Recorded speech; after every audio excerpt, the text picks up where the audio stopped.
Et salut à tous! Voilà notre système d'équations. Ici, il est un petit peu plus difficile, on a toujours trois lignes.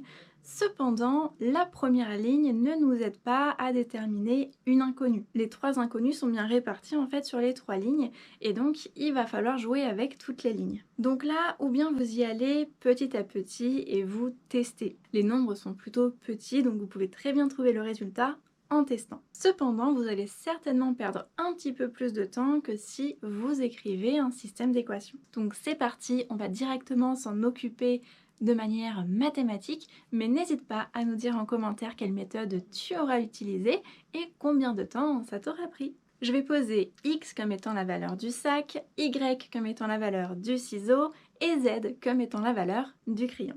Je me retrouve avec 2x plus y égale 7. Puis 2y plus x est égal à 8, et enfin x plus y plus z est égal à 15.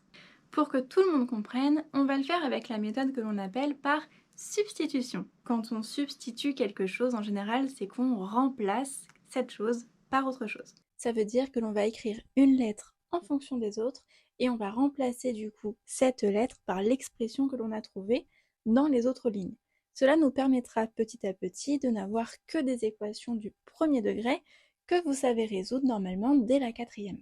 D'ailleurs, pour ceux qui ont encore pas mal de difficultés avec ces équations, c'est normal de ne pas comprendre cette capsule. Je vous conseille du coup d'aller voir la capsule qui explique les équations niveau quatrième et de revenir après faire les systèmes d'équations ici par la suite. On va donc sur la première ligne garder le y et passer tout le reste de l'autre côté. On se retrouve alors avec y qui est égal à 7 moins 2x. Et maintenant, je peux remplacer mon y dans la deuxième ligne par cette expression. J'obtiens donc 2 facteurs de 7 moins 2x plus x qui est égal à 8. Je distribue le 2, ça me donne 14 moins 4x plus x qui est égal à 8. Et maintenant, je calcule mes x ensemble. Moins 4x plus x, ça me donne moins 3x. Maintenant, j'enlève 14 de chaque côté. J'ai donc moins 3x qui est égal à 8 moins 14. Autrement dit, moins 3x qui est égal à moins 6.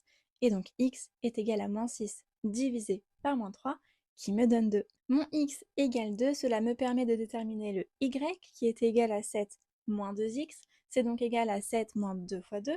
C'est donc égal à 7 moins 4 qui est égal à 3. Mon y vaut 3, mon x vaut 2. Je remplace x et y dans la dernière ligne.